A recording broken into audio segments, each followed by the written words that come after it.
Out of Cuyahoga County tonight. A scathing report just released on the Cuyahoga County Jail, where 6 inmates have died over the past 4 months. Here we're talking about inmates forced to live in unacceptable and inhumane conditions. Some deprived of food, others being treated by unlicensed medical professionals. And the review team called in to investigate is calling this one of the worst jails they've ever reviewed.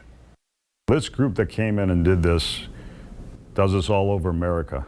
At so many different institutions, and you know, at the end of the day, they told me this was one of the worst places. 5 on your side investigator Scott Knoll digging into this bombshell report. And Scott, the U.S. Marshals now pulling federal inmates out of the Cuyahoga County Jail downtown. Yeah, Frank, the U.S. Marshal said he no longer believes the downtown jail is a safe place for inmates. And remember, in some cases, these are people awaiting trial who haven't even been convicted of a crime.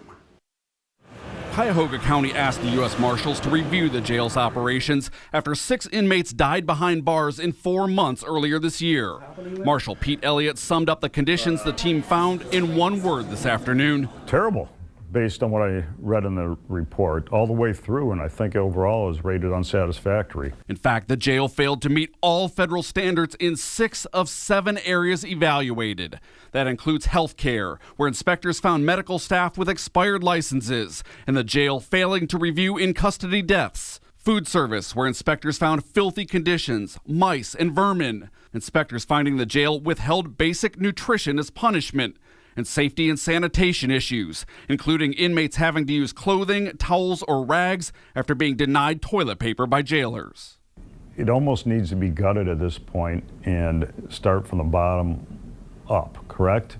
It needs to be changed. It doesn't appear it's a safe environment, not only for the inmates, for the corrections officers. The report also cites overcrowding. More than 2,400 inmates in a jail built for fewer than 1,800. Inspectors also noted 96 vacancies in the ranks of corrections officers.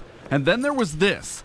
The facility review team, the very inspectors brought in to evaluate the jail, wrote that they requested up to 10 inmates be transferred after they were threatened and intimidated by guards escorting inmates to meet with the review team.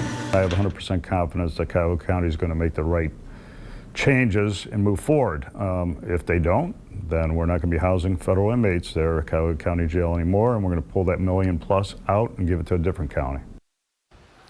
That $1 million+ you mentioned there is what the county gets paid for housing federal inmates. Right now, the marshal said about 60 inmates are being transferred to the jail's Euclid Annex. Inspectors found it had far fewer issues than the downtown jail. Live in the newsroom, I'm 5 on your side investigator Scott Knoll.